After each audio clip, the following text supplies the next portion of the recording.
Hi girls, I'm going to talk to you this morning about 7 common problems that I've come across when people do revision.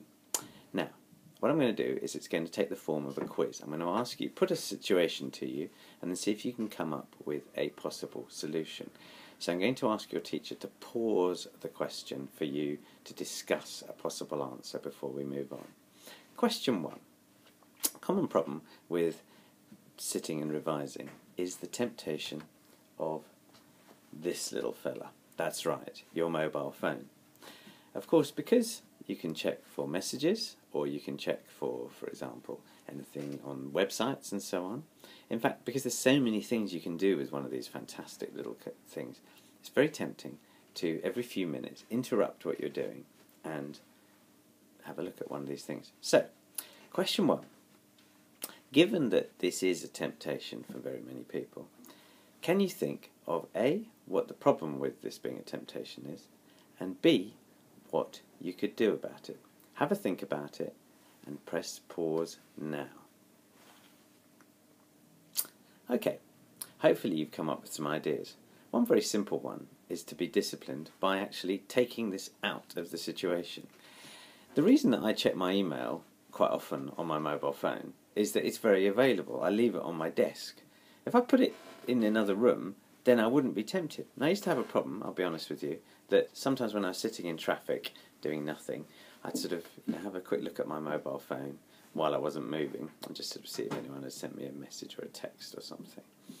And then I sort of realised that actually the trouble with that is it's all too easy to obviously let the cars in front of you go off, you haven't even noticed, but also more to the point, it's very tempting then, once you have looked and seen that there's an email, when the cars move off, of course, you're sort of kind of dying to find out. It's quite irresistible to find out, and that's very, very dangerous. It's very dangerous when you're driving a car.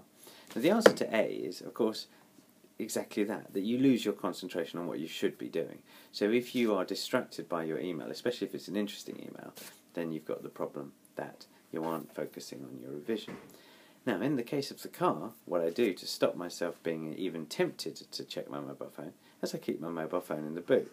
I'm not stopping the car, opening up the boot to get my mobile phone out, just on the off chance that I've got a message from someone. So that's the first question.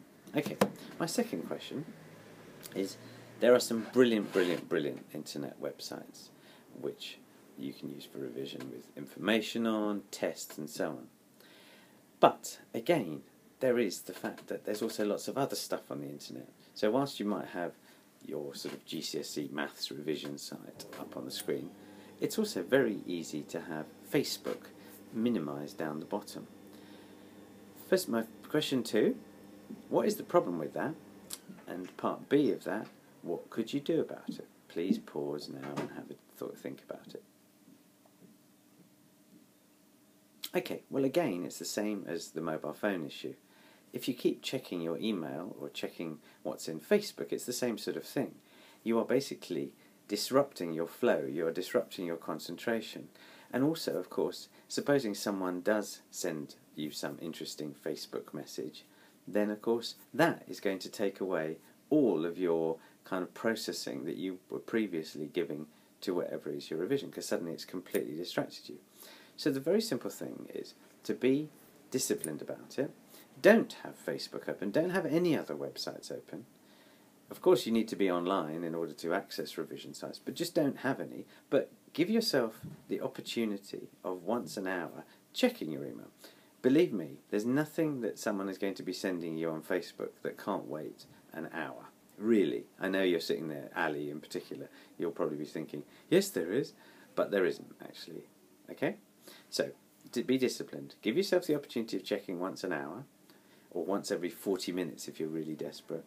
Just don't have it open all the time. Okay, question 3. Revising with a friend. Well, what's the obvious problem with that? It's a very good way of revising, but what's the problem that can arise with it? It's probably a better way of putting it. So A, what's the problem that can arise? And B, what could you do about that? Pause now and have a discussion. Okay, well the obvious problem is that you can talk about stuff other than what you're supposed to be doing. And the solution, very simply, is to both agree that you will focus on what you're actually meant to be doing. But there is another thing you can do. If you've got your mobile phone or you've got a a stopwatch on your watch, actually pause it every time you start talking about something else. So press start the stopwatch when you're actually doing your revision, and pause it. And then what you want to be basically making sure is that in a, say, 40-minute revision session, that you're actually spending 40 minutes revising as opposed to 39 minutes chatting about nonsense and 1 minute revising. Okay, next thing is question 4, the issue of what you might call false revision. By false revision, I mean reading through notes again and again, or writing notes out repeatedly. Now, they're both valid revision methods, but why do I call them false revision or fooling yourself revision methods? So that's question 4a. Why are they both false revision methods, or why do I think they're about that? And 4b, what might you do about that? Pause now.